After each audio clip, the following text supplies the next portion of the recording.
আরে দেশের নামধারী মুফতি ডিগ্রিধারী এরা বলছে যে আল্লাহ নাকি পতিতালয়েও থাকে। আল্লাহ যদি সব জায়গাতেই থাকে তো পতিতালয়েও তো আছে। আব্দুর রউফ বক্তব্য দিচ্ছিলেন যে কে বলেছে আল্লাহ সব জায়গাতে থাকে? আল্লাহ 7 আকাশের উপরে থাকে। কে বলেছে আল্লাহ নিরাকার? আল্লাহর আকার আছে। এইদিকে বিদাতিরা পুলিশ নিয়ে হাজির, মাহফিল শেষই হয়নি, বক্তব্য দেওয়াতেই।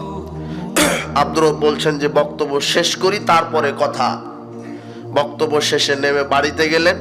পুলিশ সুপারকে বললেন, সুপার সাহেব আপনি বসেন, আর আমার বিরুদ্ধে থানায় অভিযোগ কে দিয়েছে? বলছে এই যে মোল্লারা দিয়েছে। আচ্ছা মোল্লা সাহেব আপনি বসেন। মোল্লা সাহেব মোড়ার উপরে বসেছে। মোড়া বুঝেন? মোড়া। এখন পুলিশ সুপারকে আব্দুর রউফ সাহেব বলছেন যে আমার অপরাধ, তা আপনি বলেছেন আল্লাহ সব জায়গাতে থাকে। তো আচ্ছা আমি এটা বলেছি, ঠিক আছে, তা আল্লাহ যদি সব জায়গাতে থাকে তাহলে আপনার এই মোল্লার পাছার তলেও আল্লাহ আছে। মোল্লা সাহেব লাফ দিয়ে উঠে বলে, এই কি বলেন কি বলেন, আমার পাছার তলে আল্লাহ থাকবে কেন? তা আল্লাহ যদি সব জায়গাতে থাকে তাহলে পাছার তলেও নাই। কথা বুঝেন আমার? ঘটনা তো মিলছে না। যদি সব জায়গাতে থাকে তাহলে কোথায় থাকা লাগবে? টয়লেটেও থাকা লাগবে।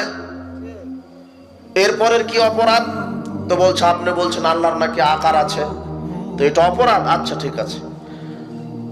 পুলিশ সুপারকে বলছেন, সুপার সাহেব এবার আপনাকে প্রশ্ন, যে আবু হানিফা আল্লাহকে কতবার দেখেছেন? তো বলছে 101 বার। তো আপনি তো ভালোই জানেন। হুজুর এটা কি ঠিক? হুজুর বলছে ঠিক নয়। মানে আবু হানিফা 101 বার দেখেছেন। আব্দুর রউফ বলছেন যে আল্লাহর যদি আকারই না থাকে তাহলে দেখলো কাকে? তখন হুজুর গাঁজা খেলে যেরকম হয় ওরকম হয়ে গেছে। গাঁজা না খেয়ে পাগলামি শুরু করেছে। আব্দুর রউফ সাহেব তো উল্টা পাল্টা বলে। পুলিশ সুপার বলছে আব্দুর রউফ উল্টা পাল্টা বলে না, তোমরাই গাঁজা খেয়েছো। যেটা সত্য সেটা সত্যই, তবে আবু হানিফা আল্লাহকে দেখেনি, ওটাও মিথ্যা কথা। আল্লাহকে কেউ পৃথিবীতে দেখতে পারে না।